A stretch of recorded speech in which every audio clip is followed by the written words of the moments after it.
Bom, finalmente a gente conseguiu acabar os 9 filmes indicados a melhor filme no Oscar. Qual que foi o seu preferido aí? Reza a lenda que talvez tenha sido esse.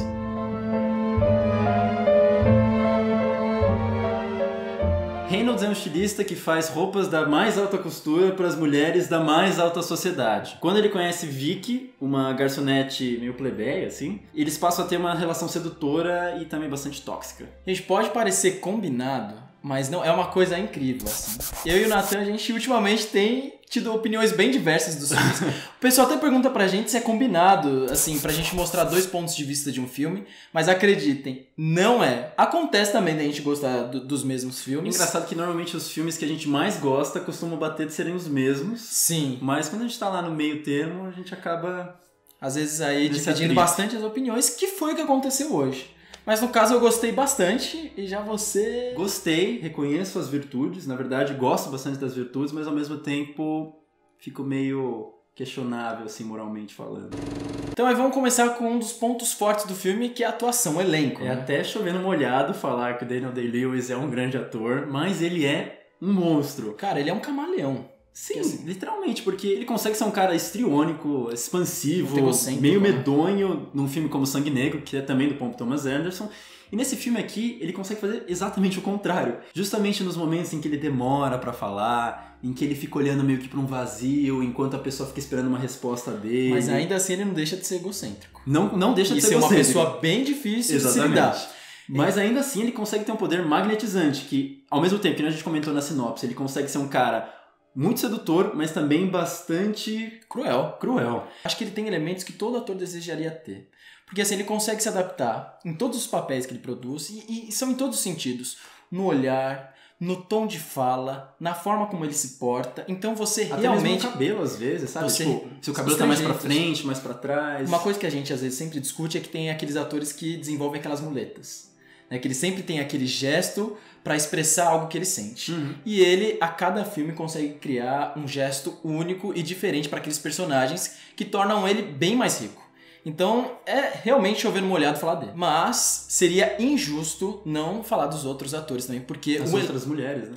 Exatamente, nas outras mulheres que são incríveis. E eu acho que elas são partes cruciais para que esse personagem cresça, porque acho que ele é o contraponto da personalidade que o Daniel Day-Lewis tem. Se ele faz bem por conta dessa reserva que ele tem, elas se dão bem por conta da ingenuidade, por se expandir muito mais, falar de uma forma um pouco mais acalorada, então acaba funcionando como Sim, então as relações elas fluem, os diálogos também.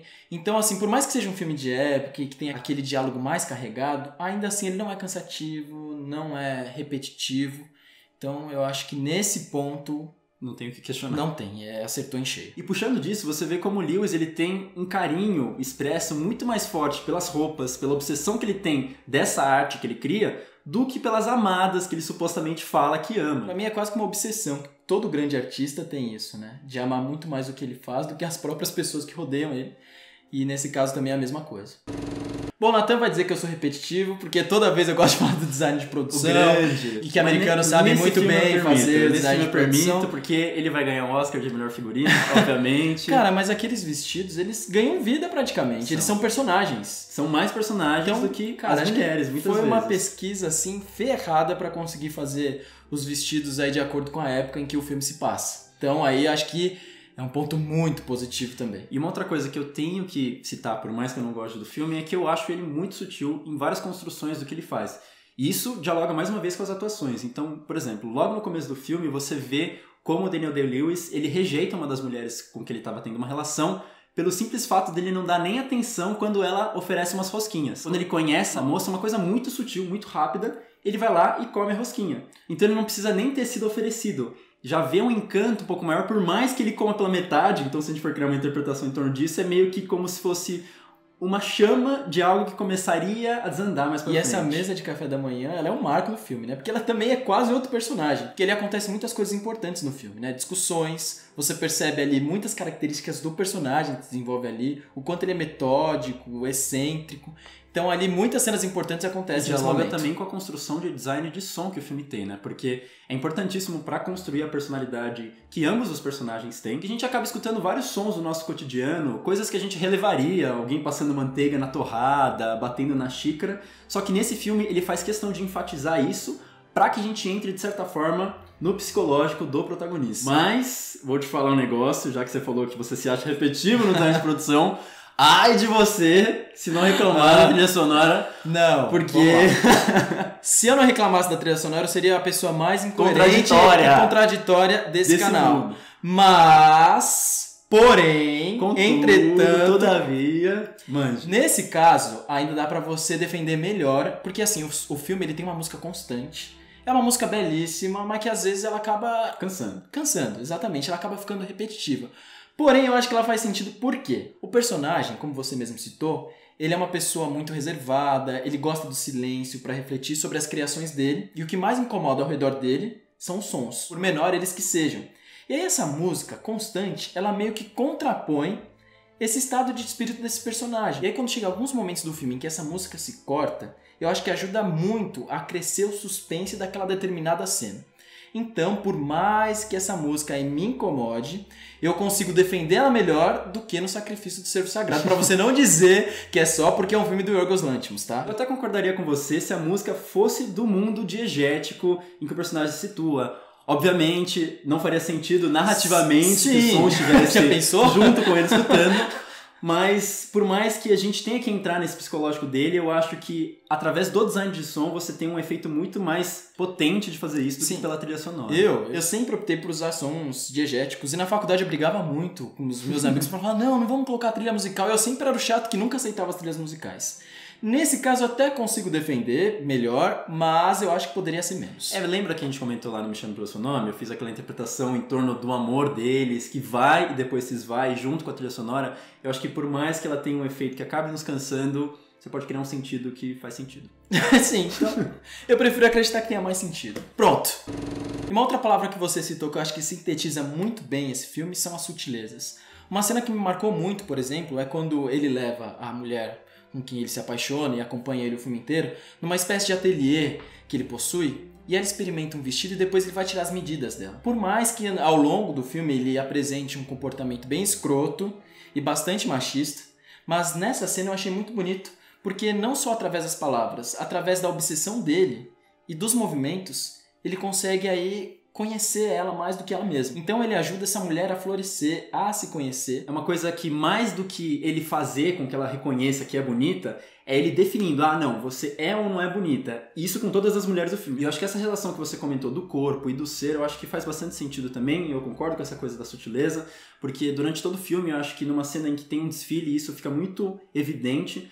Parece que lá, embora ela esteja desfilando para vender o vestido, pelos olhares dele, parece que ela tá vendendo o corpo dela mesma. E todas as outras personagens, porque é um magnetismo, que nem a gente tinha comentado da atuação, que faz parecer que o corpo é mais importante do que o ser, do que o amor, do que a pessoa que está lá dentro. Sim.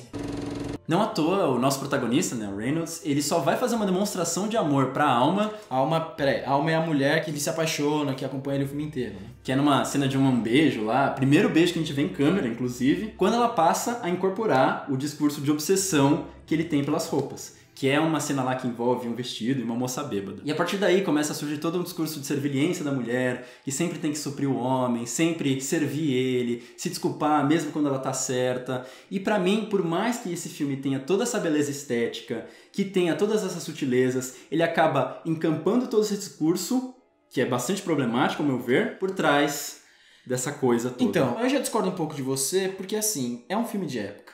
E eu acho que ele retrata muito bem a forma como as mulheres eram tratadas. Eu acho que ele não romantiza essa relação. Eu não acho que romantiza. Eu acho que ele seria um problema se ele romantizasse esse abuso que ele tem não só com ela, mas com todas as outras mulheres. Se esse filme fosse feito hoje, com relacionamentos contemporâneos, e tivesse essa relação de abuso, é claro que eu não concordaria de maneira alguma. Não, eu concordo contigo. Eu acho que se o filme fosse feito nos dias de hoje, seria ainda mais problemático. Não, seria muito problemático. Exatamente. Muito. Mas pra mim o problema não é que ele tá retratando esse momento histórico. O problema é pra mim o discurso que fica disso. Por mais que o filme fosse feito nos anos 50 e fosse visto hoje, por mais que é um filme que retrata os anos 50, e foi feito hoje. Eu acho que o discurso que fica é problemático. Por quê? Além dela ser taxada como objeto das obsessões dele, quase como se ela fosse obcecada por esse cara, ela ainda é colocada como uma louca, que talvez seja uma das expressões mais claras do machismo numa relação. Que já que ela é louca, ela não consegue dar conta de si mesmo, então tá justificado que eu haja de uma forma bruta com ela, porque ela também está me machucando de alguma forma. Pô, eu discordo quase que inteiramente de você.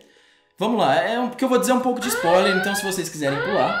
Porque eu acho que chega um determinado momento da relação dos dois que ela toma as rédeas da situação e ele vê que ele é totalmente dependente dela, que ele começa a ficar louco por conta da presença dela, que ela desestabiliza o universo dele, coisa que nenhuma outra mulher tinha feito.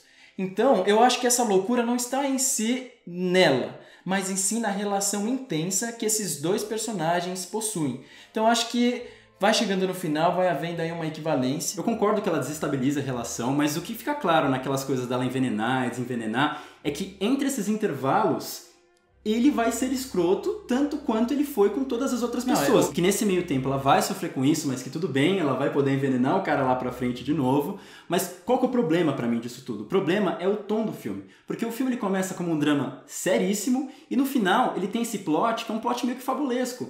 E pra mim esse é o problema, você tá lidando com um relacionamento abusivo, com a violência do gênero de uma forma realista, que depois você tenta justificar, parecer que é espertinho no final, com uma virada, que pra mim não faz sentido. Eu não digo que você não possa ser fabulesco num filme que é totalmente realista. Pra mim, o Projeto Flórida, que é um filme que a gente vai comentar daqui pra frente, ele tem um escape fabulesco no final, mas que revela situações ilusórias, pessimistas, muito grandes pra essa realidade que ele estava construindo até então. Não, eu acho que eu vejo mais como uma subversão do relacionamento deles, da inversão de papéis, do que em si uma coisa de romantizar, tipo, um relacionamento abusivo. Eu acho que é uma solução bastante perspicaz da parte dele, de criar esse ponto que ninguém imaginaria que ele ia fazer. Eu acho que é aí que tá a expertise do filme. Eu não vejo esse tom fabulesco como algo que esconda as perversidades desse personagem. Então, quando ele começa sendo soberbo, sendo dono da verdade, como se ele ditasse as regras, isso vai se mudando ao longo do filme. Eu acho que aí ele vai encontrando um tom. Então, por isso que eu não vejo que ele esquece tudo que foi feito lá atrás e fala, não, agora tá tudo bem, vamos esquecer, por conta desse plot twist, dá pra gente perdoar tudo que foi feito. Eu acho que não. Eu acho que a personagem ela foi crescendo e foi se impondo dentro da relação, aos moldes dela, aos moldes da época que o filme se passa. A primeira mulher com que ele teve uma relação também se impôs da mesma forma e mesmo assim ele foi escroto e a gente constatou essa mesma escrotidão que, ao meu ver, caso essa relação acabasse deles dois, a forma como seria tratada uma terceira mulher seria da mesma forma. Enfim, depois dessa discussão inflamada, talvez meio confusa... Mas ainda existe amor aqui, tá? Existe. Essa discussão é só... Fachada. É só do cinema, tá, gente? Mas aqui tá tudo bem. Eu queria deixar 2 recomendações. Um filme que ele brinca com essa coisa de começar realista, mas terminar mais fabulesco, que inclusive também envolve violência do gênero, que é o Lady Macbeth, que eu acho que ele faz isso muito bem, ele vai plantando essa tensão, esse suspense no decorrer do filme. E um outro filme que eu acho que ele trabalha o relacionamento abusivo e que denota esse abuso dos dois lados logo de cara, que vai construindo mais uma vez essa tensão, é O Meu Rei. Não assisti nenhum dos dois. Dica. Mas é isso. Bom, espero que vocês tenham gostado desse debate. Comentem aí embaixo se você é hashtag Team Natan, se você é hashtag Team Eu sei que Eder. vocês são sempre Team Natan. Mas esse filme não vai ser, não. Eu já tô acostumado, já, mas tudo bem. E comentem também qual que é o filme favorito de vocês do Oscar. Então, gente, muito obrigado aí e até a próxima. Valeu! Beijão.